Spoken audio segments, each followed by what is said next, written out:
Hi hello ಎಲ್ಲರಿಗೂ ನಮಸ್ಕಾರ. ಜ್ಯೋತಿ ಪಾಕಶಾಲೆಗೆ ತಮ್ಮೆಲ್ಲರಿಗೂ ಸ್ವಾಗತ. ನನ್ನ ಕುಕಿಂಗ್ ವೀಡಿಯೋಸ್ ನೀವು ಹೊಸದಾಗಿ ನೋಡ್ತಿದ್ದಲ್ಲಿ ಜ್ಯೋತಿ ಪಾಕಶಾಲೆ ಚಾನಲ್ ವೀಡಿಯೋಸ್ನ ಲೈಕ್ ಮಾಡಿ. ಹಾಗೆ ಯಾರೆಲ್ಲ ಸಬ್ಸ್ಕ್ರೈಬ್ ಮಾಡ್ಕೊಂಡಿಲ್ಲ ಪ್ಲೀಸ್ ಸಬ್ಸ್ಕ್ರೈಬ್ ಮಾಡ್ಕೊಳ್ಳಿ. ಈ ವಿಡಿಯೋ ಹೇಗನ್ನಿಸ್ತು ಅಂತ ಕಮೆಂಟ್ ಮಾಡಿ. ಆಲ್ರೆಡಿ ಸಬ್ಸ್ಕ್ರೈಬ್ ಮಾಡ್ಕೊಂಡಿದ್ದಲ್ಲಿ ಈ ವಿಡಿಯೋ ಹೇಗನ್ನಿಸ್ತು ಅಂತ ಕಮೆಂಟ್ ಮಾಡಿ. ಈ ವಿಡಿಯೋಗೊಂದು ಲೈಕ್ ಮಾಡಿ. ನಾನು ಈ ದಿನ ಒಬ್ಬಟ್ಟು ರಸಮ್ ಅಥವಾ ಒಬ್ಬಟ್ಟು ಸಾಂಬಾರು ಮಾಡುವ ವಿಧಾನ ತಿಳಿಸ್ಕೊಡ್ತೇನೆ. ಬನ್ನಿ ಒಬ್ಬಟ್ಟು ರಸಮ್ ಮಾಡೋದು ಹೇಗೆ ಅಂತ ನೋಡೋಣ. ನಾನಿಲ್ಲಿ ಬೇಳೆಕಟ್ಟನ್ನ ತಗೊಂಡಿದ್ದೇನೆ. ಇದಕ್ಕೆ ಮಸಾಲೆ ರುಬ್ಕೊಳ್ಳೋಣ. ಗ್ಯಾಸ್ ಮೇಲೆ ಕಡಾಯಿ ಇಕ್ಕಿ ಗ್ಯಾಸ್ ಹಚ್ಕೊಳ್ತೇನೆ. ಅದಕ್ಕೆ ಸ್ವಲ್ಪ ಎಣ್ಣೆ ಹಾಕ್ಕೊಂಡಿದ್ದೇನೆ.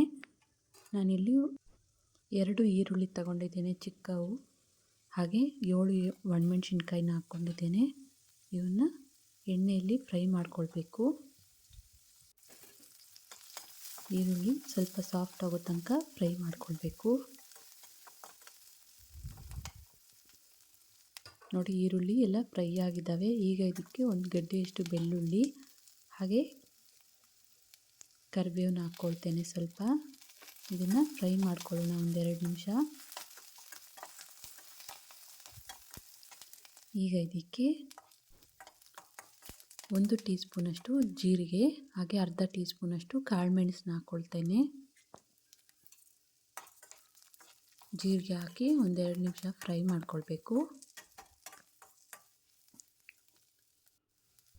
ಈರುಳ್ಳಿ ಎಲ್ಲ ಹುರ್ಕೊಂಡಿದ್ದಾಯಿತು.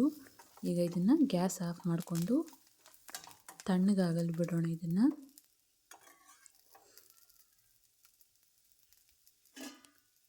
ನೋಡಿ, ಈರುಳ್ಳಿ ಮಿಶ್ರಣ ಎಲ್ಲ ತಣ್ಣಗಾಗಿದೆ. ಇದನ್ನು ಮಿಕ್ಸಿ ಜಾರಿಗೆ ಹಾಕ್ಕೊಳ್ತೇನೆ.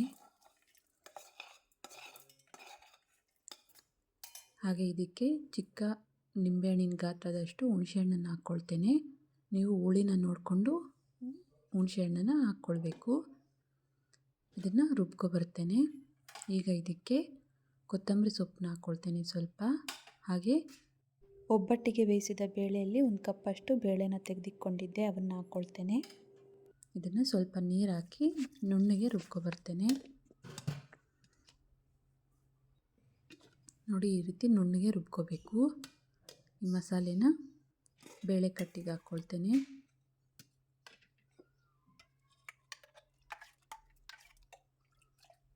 ಮಿಕ್ಸಿ ಜಾರಿಗೆ ಸ್ವಲ್ಪ ನೀರು ಹಾಕಿ ಕಲಸಿ ಹಾಕ್ಕೊಳ್ತೇನೆ. ಇದನ್ನು ಕಲಿಸ್ಕೊಳ್ಳೋಣ.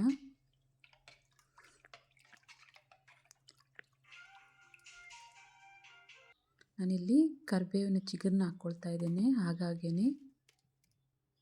ಹಾಗೆ ರುಚಿಗೆ ತಕ್ಕಷ್ಟು ಉಪ್ಪನ್ನು ಹಾಕ್ಕೊಳ್ತೇನೆ. ಹಾಗೆ 3 ಟೇಬಲ್ ಸ್ಪೂನಷ್ಟು ಕಾಯಿ ತುರಿನ ಹಾಕ್ಕೊಳ್ತೇನೆ. ಎಳೆ ಕರಿಬೇವನ್ನ ಹಾಗೆ ಹಾಕ್ಕೊಳ್ಳೋದ್ರಿಂದ ರಸಮ್ ಟೇಸ್ಟು ತುಂಬ ಚೆನ್ನಾಗಿ ಬರುತ್ತೆ. ಇದನ್ನು ಒಂದು ಸರಿ ಕಲಿಸ್ಕೊಳ್ಳೋಣ. ಇದನ್ನು ಕುದಿಸ್ಕೊಳ್ಳೋಣ.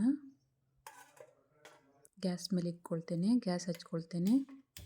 ಕಮ್ಮಿ ಉರಿಯಲ್ಲೇ ಇದನ್ನು ರಸಮ್ನ ಕುದಿಸ್ಕೊಂಡಷ್ಟು ಟೇಸ್ಟು ಚೆನ್ನಾಗಿ ಬರುತ್ತೆ. ನೋಡಿ, ರಸಮ್ ಚೆನ್ನಾಗಿ ಕುದಿಸಿದ್ದಾಯಿತು. ಇದಕ್ಕೆ ಒಗ್ಗರಣೆ ಕೊಡೋಣ. ಗ್ಯಾಸ್ ಆಫ್ ಮಾಡಿಕೊಂಡು ಇದನ್ನು ಸೈಡಿಗೆ ತೆಗೆದಿಟ್ಕೊಳ್ತೇನೆ. ಚಿಕ್ಕದೊಂದು ಪಾತ್ರೆ ಇಟ್ಕೊಂಡು ಸ್ವಲ್ಪ ಎಣ್ಣೆ ಹಾಕ್ಕೊಳ್ತೇನೆ. ಎಣ್ಣೆ ಕಾದಿದೆ. ಸಾಸಿವೆ ಹಾಕ್ಕೊಳ್ತೇನೆ. ಸಾಸಿವೆ ಸಿಡ್ದಾದ ನಂತರ ಇದಕ್ಕೆ ಕರಿಬೇವನ್ನ ಹಾಕ್ಕೊಳ್ತೇನೆ. ಒಗ್ಗರಣೆನ ರಸಮ್ಗೆ ಹಾಕ್ಕೊಳ್ತೇನೆ.